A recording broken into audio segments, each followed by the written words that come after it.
Welcome to another episode of the Svarim Chatter podcast. I'm Nachi Weinstein. This episode of the podcast is sponsored by Reitz Press. Reitz Press is dedicated to spreading the Torah of the Rosh Yeshiva and Rabbeim of Yeshivas Rabbeinu Yitzchak Elchanan.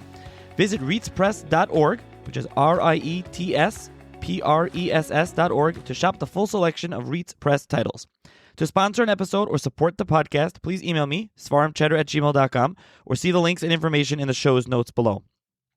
Please check out and subscribe to the Sefer Chatter YouTube channel, Chatter Plus, where there is currently a tour of my library, as well a 4-part series, as well as a book review of a Sefer, the Siddur Mimakaresav, and there will be other videos forthcoming.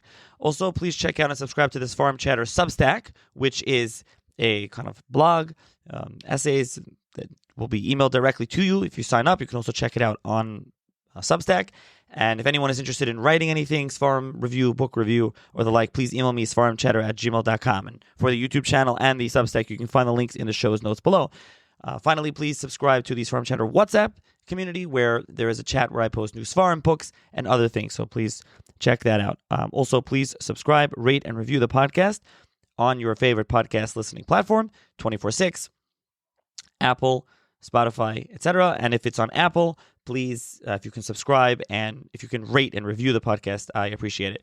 And finally, about this episode, so it's something a little different. There's 2 guests, and it's split up into 2. As you'll see, in the beginning, it's Rabbi Taubes, and then towards the end, it's Rabbi Flug. So it's going to be, instead of just having a 3-way discussion, it's Rabbi Taubes and myself, and then for the latter half, it's Rabbi Flug and myself. And enjoy the episode. Hi, everyone. Welcome to another edition of the Sefer Chatter podcast. On this episode of the podcast, I'm going to be joined by Rabbi Michael Taubes, who is a Rashiva in Reitz and the interim dean of Reitz, which is Rabbi Isaac Elchanan Theological Seminary, Yeshiva University. And as well as later on in the episode, I'll also be joined by Rabbi Josh Flug, who is the director of Torah publications at Reitz and the associate editor of Reitz Press and the editor of Torah to Go.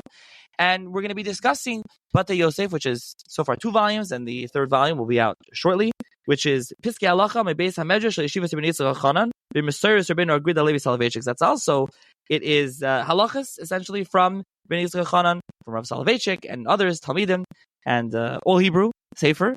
And we'll talk about the Sefer, how it came to be, and what it is exactly. So thank you, Rabbi Taubes, for joining me. Thank you very much for having me. So let's start off. Tell the listeners a little bit about yourself and your background.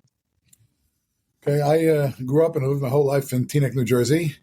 My parents were from the original Teaneck, New Jersey people way back when. And I still live there, Baruch Hashem, with my family now. And I have a small shul there called Kila Zichron Mordechai in Teaneck. And I went to various Yeshiva University schools. I went to the Yeshiva's high school, known in the world as MTA. And I studied in the Yeshiva. I learned in Hershel Schachter's Kollel. And I got smicha from Yeshiva Rabbeinu Yitzchak Elchanan, and I was privileged to learn in the Shir of Rabbi Yosef Soloveitchik, more or less the last several years that he was saying regular shiurim in the yeshiva. That's my background. So your connection to Rav Soloveitchik was, and his writings was, the Talmud. The connection personally as a Talmud, again, among many other Talmidim. But as I said, I was there for the last number of years, last 4 or 5 years that he was saying shiurim regularly in the yeshiva.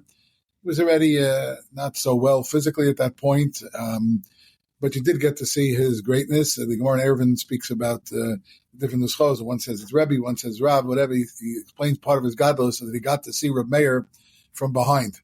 So I feel that I got to see Rav Soloveitchik. I got a glimpse at his gadlus, and some of the shurim there was plenty of gadlus. Again, he was not so well, and he was sometimes physically not well, and sometimes otherwise even in pain. But again, it was a great zchus to be in the shir for those number of years. And of course, learning from Hershel Schachter, Shlita, my Rebbe, and I was Kol, I learned for a number of years, who was a Talmud Muvak. I learned in Eretz Yisrael by Rav Aaron Lichtenstein, Zichron Livracha, who was his son-in-law and also Talmud Muvak. So I was exposed to a lot of his thought, and again, to his writings and his shiurim specifically. I wouldn't consider myself by any stretch of anyone's imagination expert in Rav Soloveitchik's writings or his shiurim at all, but certainly a lot of exposure, Baruch Hashem, over the years. So I'm sure for many listeners, even non-YU listeners, so to speak, are very familiar with Rav Soloveitchik, and that there's really a plethora of writings and svarim and collected writings and writing, Talmidim. There's a ton of Rav Soloveitchik material floating around. So what's this one? Is this Rav Soloveitchik material? Is it from him, or it's him and his Talmidim? And why this? What's this connection? Where does this fit in? So the Sefer Batei Yosef, and I'm sure we'll explain a little bit later on in the podcast, really has two parts. The first part is Batei Yosef, which is basically from the Shiurim of Soloveitchik, not things that he wrote. It's not his Kesav Yad or anything like that, but it's based on Shiurim that the other Talmidim wrote and took notes on, some which are published, some which are private notes, and so on, which I was supposed to look through and to compile into hopefully a presentable fashion.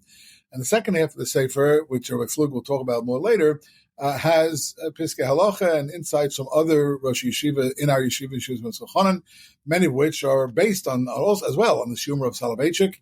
And so it has both of those elements. So the first part of the Sefer, again, not his writings, not his own, not his own Kisvei Yad, but rather from his Shiurim. And as you said, there are a lot of these Svarim around now. Baruch Hashem, he didn't publish a whole lot of Svarim in his lifetime, but many of his Talmidim have published. And the Chap here, I think the uniqueness of this Sefer is we follow the order of the Shulchan Aruch. So the top part of every page has halacha, basically a citation from the Shulchan Aruch. Actually, in the Rosh Hashanah Kippur volume, there's a section on tshuva, which is not from the Shulchan Aruch. It's not really Hilchos Tshuva in the Shulchan Aruch, but that's in the Rambam. But basically, it's citations to the Shulchan Aruch. And the bottom half of the page is what I kind of adapted from Rav Soloveitchik's teachings to fit that particular line or that particular concept in the Shulchan Aruch to give some of his insights, some of his chidushim on that particular point. So the Sefer follows the order of the Shulchan Aruch. Shulchan Aruch Orach Chaim. We're talking now about the Yom Tovim. Yeah, the Sefer for the listener, what it strikes me as being similar to Alicha Shleim of Rav Shlomo Zalman Auerbach, Kovetz Halachos of Shmuel Kamenetsky, Shoshanis Yisrael of Rav Shlomo Miller. Those are maybe other popular Svarim that listeners may be familiar with, where you have the top, like in a bold, you'll have the like here's Rav Soloveitchik, his, based on his Shurim, the halacha, and then in the bottom there's extensive footnotes, which Rabbi Taubes we'll go more into those. Those footnotes are those sources, are those extra raid, the Lamda is talking about. Is that from you? Is that from him? Where's that from? So whatever's on the bottom is from him. It's none of my own chidushim are there. They're based on writings, again, other Svarim that have been published on the various subjects by other Talmidim. And sometimes I had my own notes, sometimes other people's notes. Schachter was kind enough at one point to lend me some of his notebooks. I don't know if everything was published yet or not, but so I looked through some of that and other people's notes. And I tried to cull from there what he said. So it's not any of my chidushim at all. The only thing I may have added in some places was just to give the Gemara background or to cite the Rambam. As Rav Soloveitchik may have assumed you saw the Rambam already, whatever. So at the beginning of each section, I kind of gave the background in the Gemara, the Rambam, that he was focusing on. But the material itself, I just arranged it, but it's not my own. It's all from him. And, I certainly hope I represented it accurately. Among the Talmidim of Soloveitchik, the people have different opinions about what he said, and they can actually both be right because he said different things, different years. One of his credos, really, in his shiurim and so on, is he looked at everything he saw, and he was looking at something for a shiur. He pretended as though he was looking at it for the first time. And he thought about it as though he was seeing it for the first time. So therefore, he sometimes came up with different explanations. That's why sometimes within the Sefer itself or within an essay itself, I'll suggest 2 different or 3 different approaches to this topic because he said them in different years or at different times. Sometimes he said it at the same time, but other years, this was his preferred analysis. Different times, the other thing was his preferred analysis. There may even, in some places, be what the reader might find as a stira, as a contradiction. In the other piece, he said like this, and here he's saying like that. But that's because he sometimes gave different interpretations. Again, in terms of halacha l'maisa, that actually have in the Shulchan Aruch. But this is to give his insight into the topic that the Shulchan Aruch, the Mechaber or the Ramo was talking about. That's the idea. To give the lamdas basically that applied to that particular din. So how did you go about collecting this? Was it his where did you get the material from? So again, there are a number of Svarim in the Hakdama to each of the volumes. We explain my Flug wrote the Hakdama. Maybe want to talk about it a little bit later. But he basically pointed to the Svarim. There are Svarim that we use. We have published notes from Schachter, the Masorah journal from the OU. I don't know. There must be close to 30 volumes. Maybe I forgot already. Have always had a section with Soloveitchik's insights written up by different Talmidim. I don't know in each case who wrote everything. It doesn't indicate who wrote everything, but there are a lot of those journals around. Rav Michal Shurkin Shlita from Yeshivas Taurus Moshe wrote the Sefer Harei Kedem, which I'm sure you and many of the listeners are familiar with. He wrote it more in the sense of Inyanim. He didn't follow the order of the Shulchan Aruch, but rather Inyanim, and more or less following the order of the Masechta, if there was a Masechta that he was basing it on. So those are kind of strong. And others things I looked at where here and there you had a Sefer that had 3 or 4 different presentations of Soloveitchik's Torah, so I tried to cull from there as well and tried to make it into a unified whole. That was the approach. So what was the impetus for this project, this specific project that you're going to make on Yomim Tovim, halacha, with the lumdus and everything else? Why? Yeah, so, well, there's 2 things. First of all, it's called Batei Yosef, Batei in the plural. Yosef is Yosef Dov Soloveitchik, but it's memory of Rabbi Yosef Karasik, Zichrono Livracha, who was a prominent American rabbi, and his family wanted to sponsor something. He was very close to Rav Soloveitchik himself personally. I met him a couple of times that happens, but I didn't know him well. But his family wanted to sponsor something that would relate to Rav Soloveitchik in memory of their father, grandfather, etc. But the idea was to create something which would enable both a Talmid Chacham, a Rav, a Shul, let's say, who wants to give shiurim of Yom Tovim or advance Yom Tov, to find something exciting, interesting, and analytical. That was Rav Soloveitchik's style. His style was not just to quote sources and say what this one said, what the other one said, but rather, to analyze. But again, to match it up with the Shulchan Aruch, I don't think there's other writings of his like that match up with the Shulchan Aruch. So you see, here's the halacha, here's what the Shulchan Aruch says, here's what you're supposed to do, and now you want to go into the inyan in depth. That's what this is for. So it was designed really to expose more people to his way of thinking and to his approach to learning. But to do it, around halacha l'maisa, and again, the second half of the Sefer, which Flug will talk more about, again, is halacha l'maisa, piskei halacha from within our base medrash, very often based on Rav Soloveitchik's piskei halacha and on halachas as well. Here in the section, the Batei Yosef section from Soloveitchik, the pieces on the bottom are not necessarily halachic in style. It's not just a collection of here's what we do, here's what we don't do, but rather it's the background, it's the analysis, it's a kasha, it's explain a steer in a Rambam, it's explain what the Gemara means by this. Again, his derech. So I tried to write it in such a way that would be palatable for a person who's not necessarily, holding Rav Soloveitchik's style. And again, I have to stress that he did not lend himself to what we call today sound bites.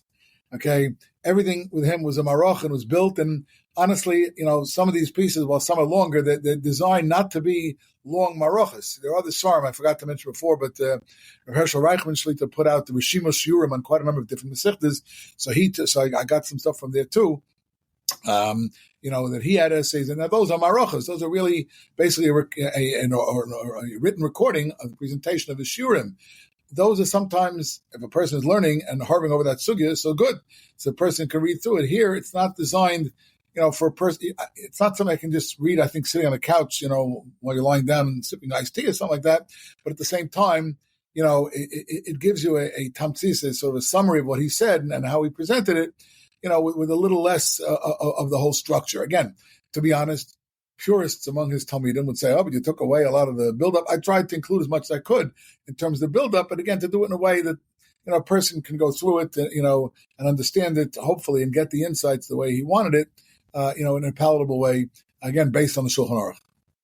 So I want to clarify something about the Sefer also. The other svarim I mentioned earlier, Alicha Shlomo and Kavos Halacha, etc. The top, with the more bold, the bigger font, is them. Shmuel Kamenetsky, Rosh Hashanah, that's like their the halacha. And the bottom is like the extra notes. In this Sefer, the top is a Shulchan Aruch and the bottom is Rav Soloveitchik, or the top is also him?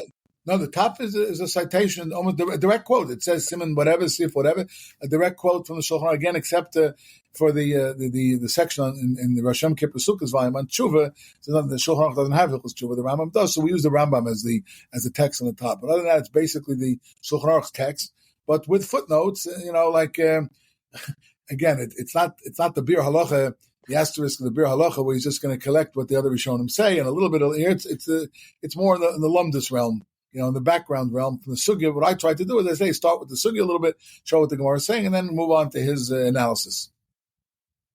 So would you characterize the Sefer as more, is it giving you halacha, or it's more what you're saying? It's more on Inyanim, it's more on Inyane Yamtiv, Sugyas on Yamtiv, Lamdas, more than just base halacha? The answer is both in terms of looking at the entire Sefer. But the Rav Soloveitchik section is really more Eon and Lumdas on the topic, but it's on a halacha topic. We may have come across something that he said in that particular shiur, which is, on a different topic. It's not, let's say, in the Pesach edition. So the sugya, let's say, in Psachim, he spoke of Yahar Yavor. So that's not included here because that's not a halacha l'maisa topic as a general rule, certainly not in regards to Pesach per se. So even though he said those shiurim, he said shiurim on that in his Psachim shiurim, because it comes up in the Gemara Psachim, that was not included here. So it's based on the halacha, but it's the lumdus and the iyun behind the halacha, sometimes saying what he preferred. But the second half of the sefer is really largely halacha l'maisa, in terms of the Piskei halacha, from our Beis Medrash and from our Rebbeim, of Hershel Schachter, Mordechai Willig, and so on, from our Beis Medrash. Yeah, the second half of the I'll just mention, you referenced this a bunch of time. We'll get to this with Rabbi Flug a little later. Yes. You have Mipei Midrash, and then there's Maimorim also. So it's really two parts of the Sefer. Really, we're right, here so with Maimorim really is just a collection of, not really necessarily to Rav Soloveitchik at all. Some of them may cite Rav Soloveitchik because they're Talmidim of his, but then those are Maimorim from different Rosh Yeshiva from our Beis Medrash on the topics relating to that particular Yom Tov. But to answer your question before, again, the Rav Soloveitchik section that I was privileged to work on, it's really the lumdus and the iyun behind some of the topics that are presented in the Shulchan Aruch. Right, and all of this is presented. It's regular sefer, like I said, it's in Hebrew. It's not a lot of Rav Soloveitchik's Torah is in English or something. This is not that. It's your regular quote unquote regular sefer. Yes. Yeah, just to be clear for the listener. Okay, so let's perhaps have some examples, that you talk about, Indian Lumdus and Ian, like you say. I mean, listeners are familiar with Hari Kedem. How is this similar or different than that? I don't know if that's not, you don't have to specifically compare to that, but Right, no, so Hari Kedem, so let's say Rishimas Yurim from Reichman, that's really a big maracha following the Seder Hadaf and the Mesichtas that he's writing on. The Hari Kedem, he takes topics and writes them up. And here, this in that sense, this is more similar to Hari Kedem, again, except that it's following the presentation of Shulchan Aruch. And the focus on what the Shulchan Aruch says and just the analysis on that basis. But there's obviously some overlap with all of this. Rav Schachter wrote several different svarim with Anhagas of the Rav, and Nefesh Harav, and Mitnina Harav, and Divrei Harav. So again, I worked from those svarim too. I think I may have forgotten to mention before. Those svarim also, have things from him. In a briefer format, in a soundbite format, sort of. I was also privileged before working on this. There's a Machzer, Rosh Kippur Machzer, that's in English. So I was the co-editor of that those two volumes as well. But those are really, except for a number of essays here and there, those are really just sound bites, a paragraph or two, just to give you a machshava, a thought, that you can get it, expose people to it. But that, that's in English. So I referenced some of those, in my research, referenced some of the stuff that we collected there as well. Some of the stuff there is written, was collected off of tapes and recordings of shiurim. So I guess came from different places. That's the bottom line. So you're asking for an example, you said? Yeah. Give some examples, especially for Purim. So I want to just mention before you give examples that so far there's El Tishrei, and the second volume is Chanukah Purim, and then Pesach is coming out soon. So being that it's almost Purim, we can give some examples from Purim, Pesach. Okay. So just to clarify, also Pesach Be'ez Hashem is going to be two different volumes. The first volume, the volume is coming out now, shortly, Be'ez Hashem before this Pesach, is on Inyani Chometz. Okay, B'dikas Chometz, Bir Chometz, Mechiras Chometz, these type of Inyanim. And Be'ez Hashem, the second volume will be on the Leil HaSeder, Matzah and more, and Sipur Yitzias Mitzrayim, and those topics. That's the plan, Be'ez Hashem. So, just to give an example, a relatively simple example of that might shed some light on the way he thought about things and analyzed things. So this year we have an interesting phenomenon with Purim, because Purim's on a Sunday this year. So as we know, generally speaking, we fast on the day before Purim, Tainus Esther. This year, obviously, we're not fasting on the day before Purim because it's Shabbos, and we don't fast on Shabbos. I mean, Yom Kippur is a different category, but basically we don't, perhaps that's Sefer Batei Yosef, but Sefer Batei Yosef never lands on Shabbos according to our calendar. So Yom Kippur is the only time where we fast on Shabbos. So the question is, what happens with Tainus Esther in a year like this when Purim is on Sunday? So generally speaking, when a fast day is on a Shabbos, we push the fast off to Sunday.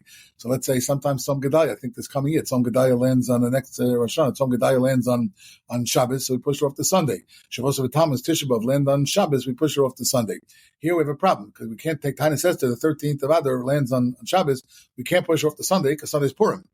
Okay, and you could suggest maybe we should push everything off by a day, but the Gemara explains that based on a pasuk in Megillah says that we can't go past the 14th of Adar without celebrating Purim on that day. You can't. So therefore, we have to do something else with Tainus Esther. We have to move it back. So again, the Rishonim discuss already, why do we move the fast always forward instead of back? Why do we move to Sunday?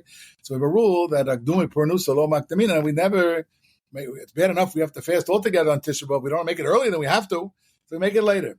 So Tainus Esther is, Rishonim point out, is exempt from that rule because it's a different type of Tainus altogether. Salvation talked about, there's other talk about it, that it's a Tainus Shel Simcha in the language of some of the Rishonim. It's a different type of Tainus. It's not comparable to the Tanios that we have in conjunction with the Korban Abayis. So the question is when we should move Tainus Esther back to. Should we move back to Friday? Should we move back to Thursday?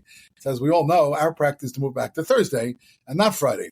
That is a Machlokas Rishonim, actually.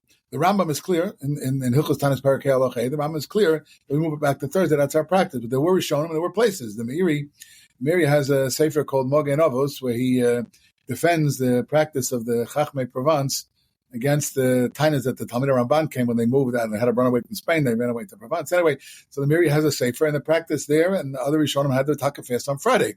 So, some move it back to Thursday, some move it to Friday. Shulchan Aruch says we move back to Thursday. So Soloveitchik tried to analyze, and this was his style, what's the nature of that machlokas? What's the basis of that dispute? You can say, okay, there's a machlokas, that's it. In fact, we'll say at the end something about Reb Chaim Soloveitchik. But Soloveitchik said basically, the grandfather, right? But Soloveitchik said basically, the Rav said, there's two ways to look at a fast when it's not on its regular day, and its regularly scheduled day. You can say that when it's not on its regular scheduled day, it's on the next nearest day, but it's the same fast. In other words, it's built into the system, basically. It's obvious that when you pick a date for a fast, it can fall out on Shabbos. And it happens to be the Sefer Batei Yosef, according to our calendar, it can never fall out on Shabbos. Okay, but the time of Kiddush al Piri, and so it can fall out any day. So it was understood that sometimes the fast is going to fall on Shabbos. So built into the system was that when it lands on Shabbos, you can't fast on Shabbos, so you're going to observe it at the nearest possible day. That's one way to look at it and say any tinus which is not observed, it's kind of nidcha, it's pushed to the nearest day, because that's the way it has to be. It's built into the system. There was a new kviyah. There was another new kviyas tinus by the chachamim. No, when it's when the tinus lands on Shabbos, we have to figure out what are we going to do now. We'll kovei a new tinus. The second way to look at it, no, that's exactly what it was. When a fast, you could make a case that if a fast lands on Shabbos, maybe we shouldn't have to fast at all. Forget it. In fact, the Gemara has that the Havamina, it looks like, regarding Tisha B'Av even.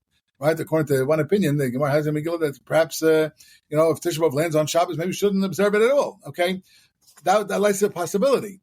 So what was required then to push it back? In effect, to be koveya a new tinus. It's not automatic, not built into the system. So the Rav said maybe that's what's at stake here in terms of these two opinions. If you hold that basically when a fast lands on Shabbos, built into the system, so you have to move it to another day, then it makes sense to move it to the nearest possible day, to Friday. Why not? Because that's the day of the fast. And you tell me, but we don't have fast days on Friday. It's not true. We do have fast days on Friday. In fact, this past year, if you recall, we had our Sefer Batei Yosef on Friday because it landed naturally on Friday. So you observe it on Friday. There's no isser. Warren Aaron discussed. There's no isser to have a fast on Friday. So if the fast lands on Friday, so we had our Sefer Batei Yosef on Friday just this past year, and it's not such an uncommon phenomenon. So, but that's only if the fast lands, so to speak, naturally on that day. So if you hold that it was built into the system that if a fast day lands on Shabbos, it's moved to the nearest day, so then that means it's built into the system that if it's the nearest day, it's Friday, which is obviously the nearest day to Shabbos, because we said before you can't push it off to Sunday. Okay, so we're going to fast on Friday. And that explains the practice of the Chachmei Provence and others. If, however, you say that that's not what happened, that basically a fast lands on Shabbos, you could say, no, okay, the fast is now gone. What the Chacham then did was they koveya a new fast, right? They were koveya the fast on a different day. So the Gemara says in Erev and Daf Mem, the Gemara says you're not koveya a fast on a Friday. And if a fast lands on Friday, it lands on Friday. But in terms of being koveya a fast, lechatchila and so on, you avoid fasting. Erev Shabbos, you shouldn't come in hungry to Shabbos and so on. Okay, so therefore that explains the other point of view, that since if you hold that when Tainus Esther falls on Shabbos, that in fact there had to be reestablish a new fast day, so they don't intentionally establish a fast day for a Friday, and that's why it's moved back to Thursday. So that just gives you an idea of how we approach things, right? He looked at have a machlokas rishonim, okay, 2 days rishonim, the chaber paskins and so on, and like the way we do, we move it back to Thursday. But he wanted to understand what's the lumdus behind these two shitas, right? So that's the way he presented it. That we don't. We don't fast on Friday because we want to come into Shabbos all famished and starved. It's not covered for Shabbos, but that's if you'll be koveya. You don't koveya fast on purpose on Friday. So that question, that's the question. What does it mean when we fast that you can't fast on Shabbos and it has to be nidche? So you push it to the nearest day. That's the analysis of what the lumdus is behind these two shitas. This gives you a flavor of what he said. He also added that his grandfather, Reb Chaim Brisker, would, when Tainus landed on Thursday, he wouldn't take. He was a Levi, obviously, Reb Chaim Levi. He wouldn't take an aliyah at mincha on Tainus afternoon on Thursday. Why? Because in case the other shita is right, really should be fasting on Friday, he didn't want to take an aliyah. In the morning, he would take the aliyah because we lane Thursday morning anyways, regardless of a tainus. But Thursday afternoon, we only lane because of tainus. In deference to that shita, Rav Soloveitchik said that his grandfather wouldn't take an aliyah. So that just gives you, from one Purim topic, one the tainus Esther topic. In terms of a Purim topic, it's again a similar type of approach to something. We know that there's a din, you have to give matanas levyonim on Purim. So he wanted to figure out what is the nature of the din of matanas levyonim. Is it basically tzedakah? It's a mitzvah tzedakah, right? However, on Purim, there's a particular mitzvah tzedakah that you have to give, whatever the amount is, enough for a minimal meal, whatever, to two different people, whatever the exact dinim of matanas levyonim are. But it's fundamentally a din in tzedakah, okay? Or would you say, no, it's not really a din in tzedakah, it's a unique din of Purim that you have to give matanas levyonim, right? You can, that's a style to look into what's the nature of this din. Is it fundamentally a basic extension of the regular din of tzedakah, just that has particular parameters applicable on Purim? Or no, it's it's kind of a new din relating to Purim. So he said, that both ideas make sense, obviously, and he suggested, on the one hand, he said the Rambam says in the beginning of Hilchos, everything with him, the brisker, right? So, everything comes from the Rambam and so on. And, so we start with the Rambam. The beginning of Hilchos Matnas Hanim says that we have to be careful about the mitzvah of tzedakah, and that's unique to the Jewish people in the sense of Avraham Avinu, which some people raise a question, what do you mean there's charity by non-Jews also? They also give charity, but no, by us there's a particular din to show, to show friendliness and brotherhood to other Jews. But he said, Matanas of Yonim, you can clear, it could be that Matanas of Yonim is a special din on Purim, similar to Mishloach Manos, which of course it appears together with in the Megillah, because why do we have Mishloach Manos on Purim, let's say, as opposed to other Yom Tovim? Why do we have Matanas of Yonim on Purim? So the Megillah tells us that Haman, when he plotted against the Jews, he said, he pitched Achashverosh, Yeshna Amachad Mefuzim for Amim, and so on. There's a scattered people, they don't get along, and they don't follow anything that the king says, and so on, but they're a split up people. So Dafka and Purim, we have to show Ava and Achva and Shalom and Reyes between fellow Jews, Dafka to demonstrate that no, we're not split up. We get along with everybody. There's Achdus. So he said, and that's the case. Matanas of Yonah, it's not just an extension of the regular din of tzedakah. It's a unique din of Purim to give Matanas of Yonah, to share, money for a suda, whatever it is, with other people as a demonstration of love and friendship. That's a unique din of Purim. So again, he analyzed what's Matanas of Yonah. Is it tzedakah or is it a special mitzvah? And he said maybe. And the nafkaminas, he always had nafkaminas. I mean, Schachter always says you can't have chakir without a nafkamina, right? You have to figure it out. So, he raised the question. For example, can you give Ma'aser Ksofim money? Can you use Ma'aser Ksofim money for Matanas of Yonim? So if you hold it to din in tzedakah, it's okay. So you can use Ma'aser Ksofim money for tzedakah, use Matanas of Yonim too. But it's unique din in Purim. It's a different thing. So we have a rule that some of the Davers Rechova, that you're not allowed to take money that you have other pledges for to use it for a mitzvah and so on. So right? So you have to take it from non-Ma'aser Ksofim money. That's one nafkamina. Or another nafkamina, he raised the question. He left it tzarchian, but he said, let's say, okay, I gave my Matanas of Yonim to my two recipients, and now I give a lot more to lots of other people. Is that an additional kiyum Matanas of Yonim, or does that revert back to the regular mitzvah of tzedakah? As maybe even if you hold Matanas of Yonim as a din in Purim, but okay, I was yotzei by giving the minimum amount to two aniyim, but then I Baruch Hashem gave a lot more. People come to the house, we all know, so I gave a lot more money. So is that Matanas of Yonim too? So again, if you hold that part of Matanas of Yonim is to increase brotherhood and friendship and shalom, so then everything you give is part of Matanas of Yonim, not part of tzedakah. So again, that's a Purim insight, sort of I think reflective of his style of analyzing. Everything is, everything, like with all brisk, everything is precise, everything is analytical, the language is precise, the approach is precise, and the thinking is precise. So those are a couple insights from Purim that I thought maybe people could appreciate. They're both in the Sefer, by the way. Yeah. Okay. Very nice. So that's as we said, that's a sample of the Purim Sefer from Purim, the Purim, and from the Batei Yosef section. And it's Chanukah Purim. The volume is Chanukah Purim. Chanukah Purim, right? That's out already. Yeah. Yeah. So, just some other things that, who would you say, at least from the Batei Yosef part, even though it's really one Sefer, but at least the part that I'm discussing with you now, Flug, who would you say the Sefer is geared towards? So again, I mean, you have to know how to learn. It's not for quote unquote a beginner, which we get. I mean, I did try to explain things, as clearly as I could. Again, to the extent that I could, to give the background in the Gemara a little bit. But you have to be familiar with classic style of learning, and comfortable reading. In whatever Torah lingo, whatever we call it. You have to be familiar with that style of writing. But you don't necessarily have to be, the world's biggest Talmid Chacham necessarily. I'm not either, so that's for sure. So, you have to be familiar with the style.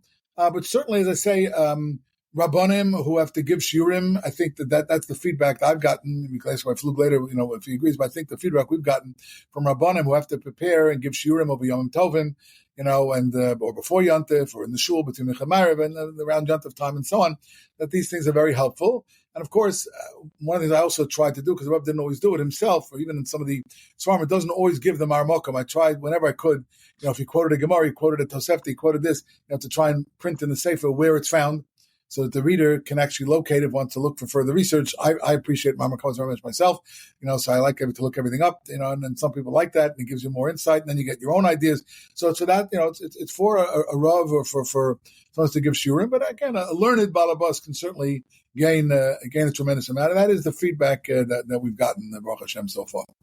Yeah, I think people like Lumdis on Moadim, especially. Hari Kedem has been popular for years, and more recently Yerechel Moadim, Bruchim Olshin, Rashiv and Lakewood. His farm are very. People like Lumdis. They like that type of thing on Yom Tov, especially. You want to sit down, you want to say something about the Suda, you want to say something, you want to learn something in shul, some Lumdis, and Yom Tov. So that's really. But again, you have to be at a certain level. But you have to have familiarity with the style. Yeah. Okay. And so I guess finally, for you, are you working on, are you working on more volumes now, other type of works? Yeah. So again, the Pesach is the one that, should be going to printer very shortly, and Bez Hashem will be available, Bez Hashem before Pesach, a couple weeks before Pesach. So that, as I said before, in Yonah relating to Chometz. And then there'll be the next volume. The planned next volume is Leila Seder, and then we'll see other volumes. We didn't have anything on Shavuos and Sfiras Omer and the fast days, and then we'll see where the project goes from there. But maybe should I say something about Pesach? Just a quick thought about Pesach. Yeah, please add it. Sure. Also, because it gives I think it gives an insight into his style in terms of the Rambam. Because I'm just trying to share with the listeners, just the style.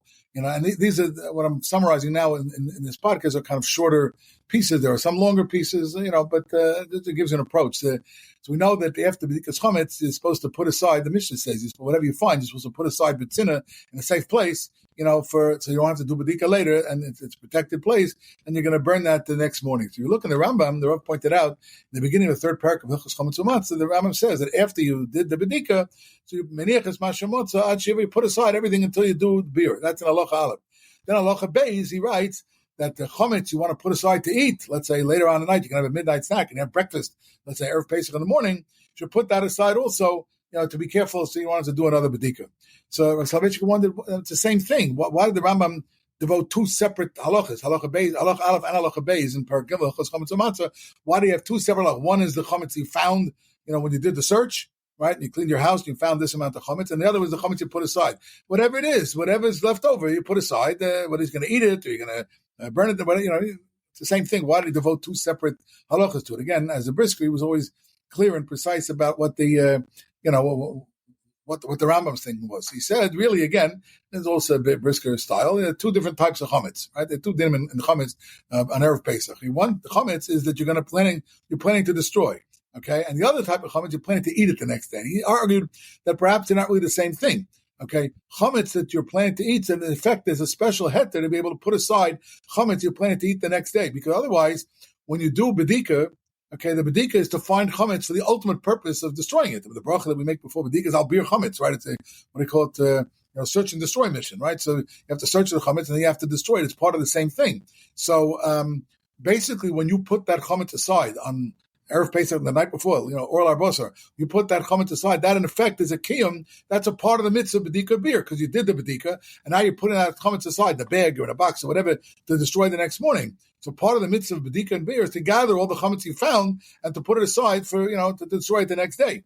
But the truth of the matter is, you shouldn't really eat any chometz the next day, because you already were mekayim the mitzvah, so to speak, of bedika, which is a step towards beer with that chometz.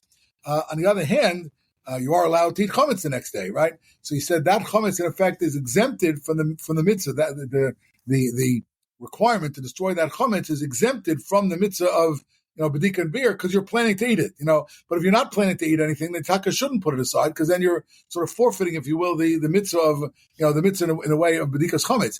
Part of bedikas chametz is to destroy what you found. There's a special heter, so to speak, to leave some aside. But you're not supposed to just leave aside chametz stam. You're supposed to leave chametz aside for the purpose of destroying it. But if you're leaving it to eat, then that's a different story. Then that's not called a violation, or it's not ignoring the mitzvah of destroying it. So that's how he said the two different things, and that's why the Rambam presents it in two different halachas. There's the halacha aleph, which talks about the chametz that you're going to destroy, and the second halacha bay is the chametz you're going to eat. Is a totally different section because the chametz you're planning to eat is not sort of subject, if you will, to the requirement of the mitzvah of tashbiso because you're going to eat it.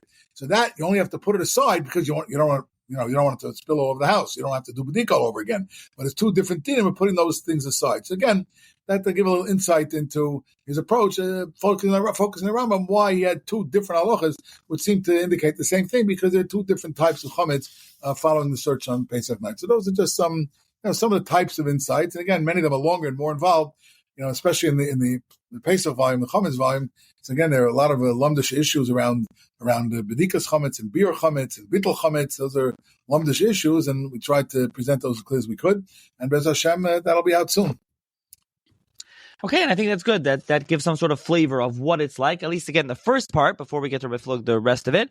And Joe, we'll stop here with the first part. I'll say already here that I'll include in the show's notes a link to where to purchase it. It should be available in farm stores.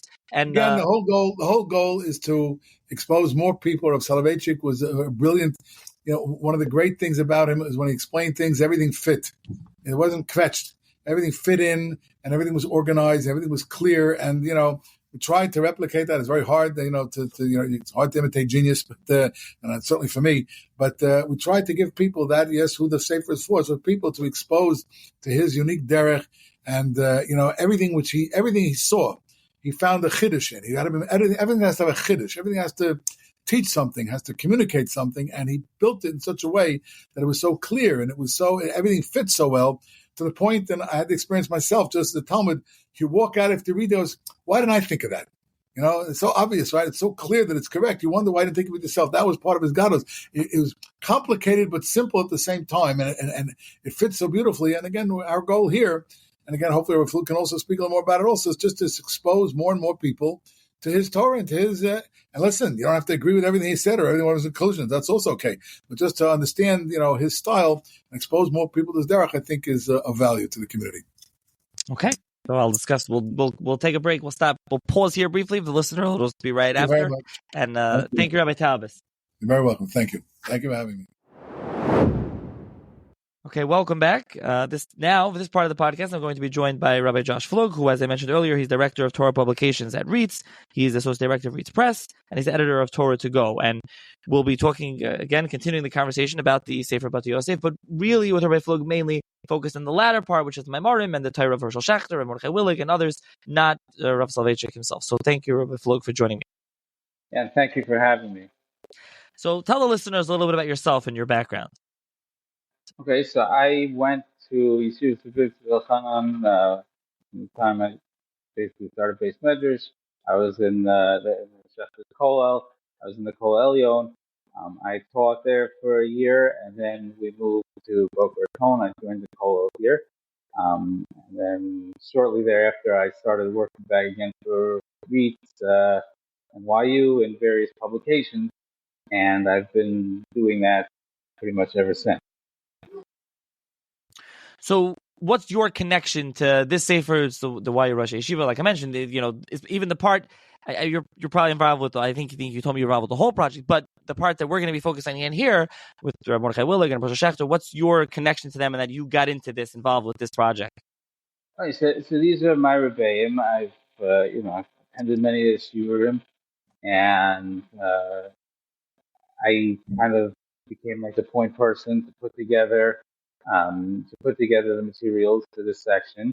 The section is really like a likud of their Torah, of their much of their Torah is Piskei Halacha.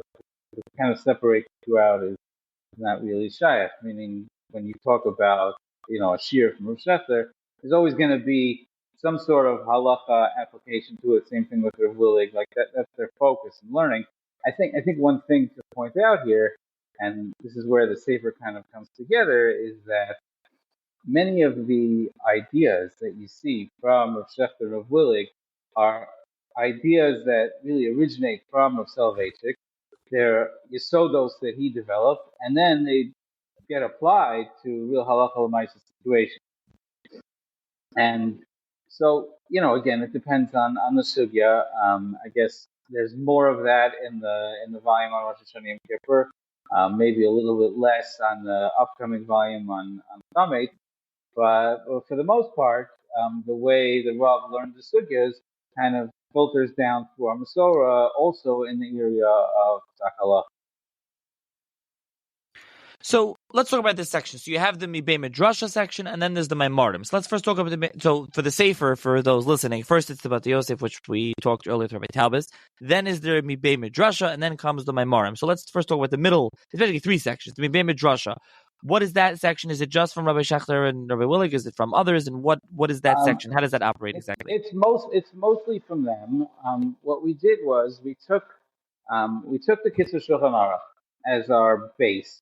So we used the text of the Kitzur Shulchan Aruch, and we adapted it when needed to conform to what we call a consensus psak from our Rosh Yeshiva. Or if, let's say, for example, the Kitzur Shulchan Aruch says something and the Mishnah Berurah goes in a different direction, so we'll change the language a little bit to reflect the Mishnah Berurah.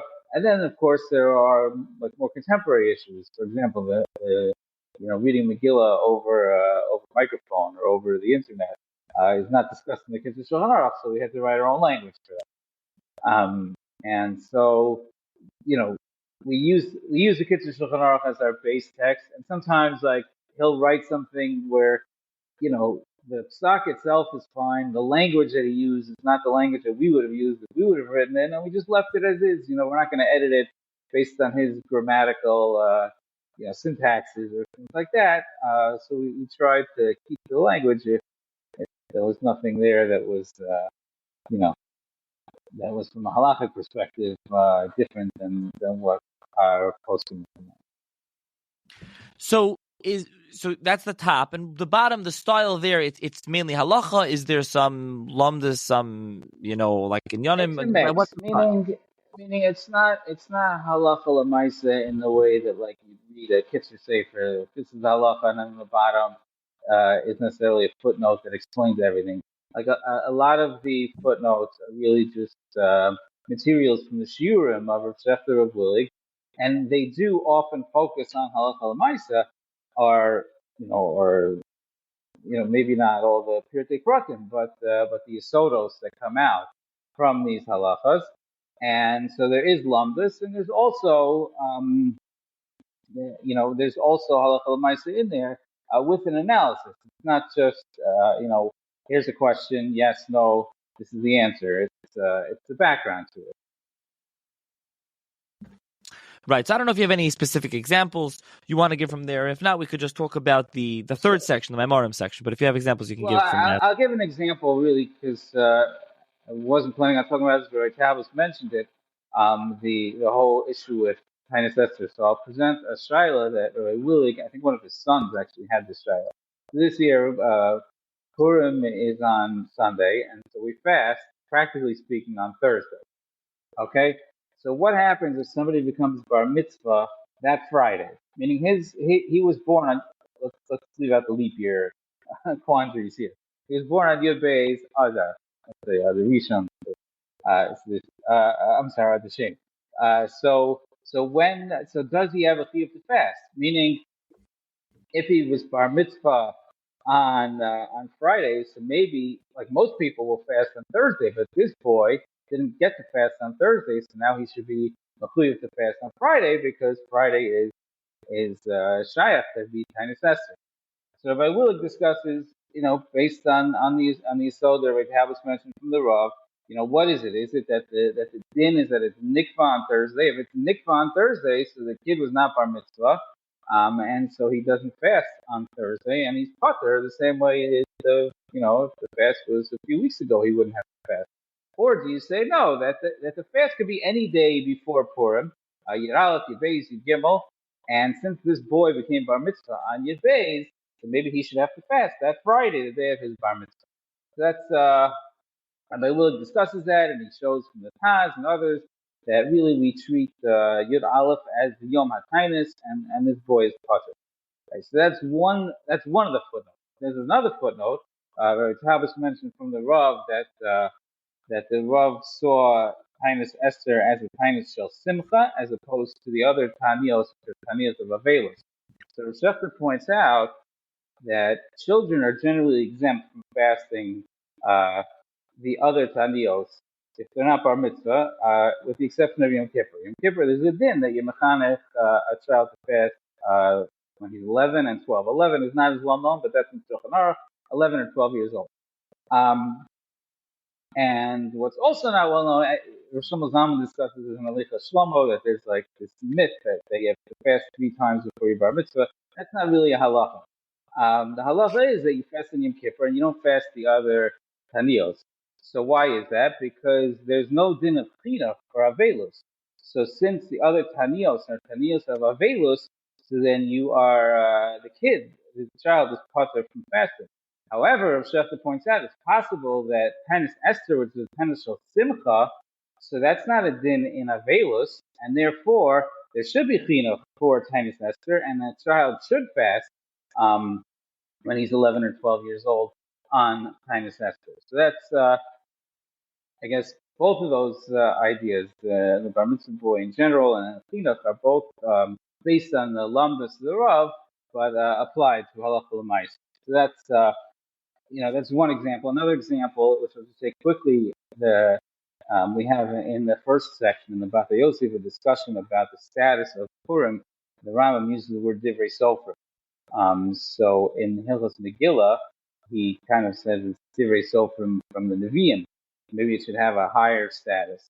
But the Rav also pointed out in Hilchos Chanukah, the Rambam uses the language Hadlakas Neros Ben Mitzvah B'divrei Sofrim B'kriyas HaMegillah, that he equates Neros Chanukah to Megillah. Clearly, Neros Chanukah isn't found in the Nevi'im; it doesn't have any higher status. It's a regular din drabanan. And so the Rav quotes from Rav Chaim, his grandfather, that we do say Safek drabanan L'Kula when it comes to mitzvahs of Av and Megillah.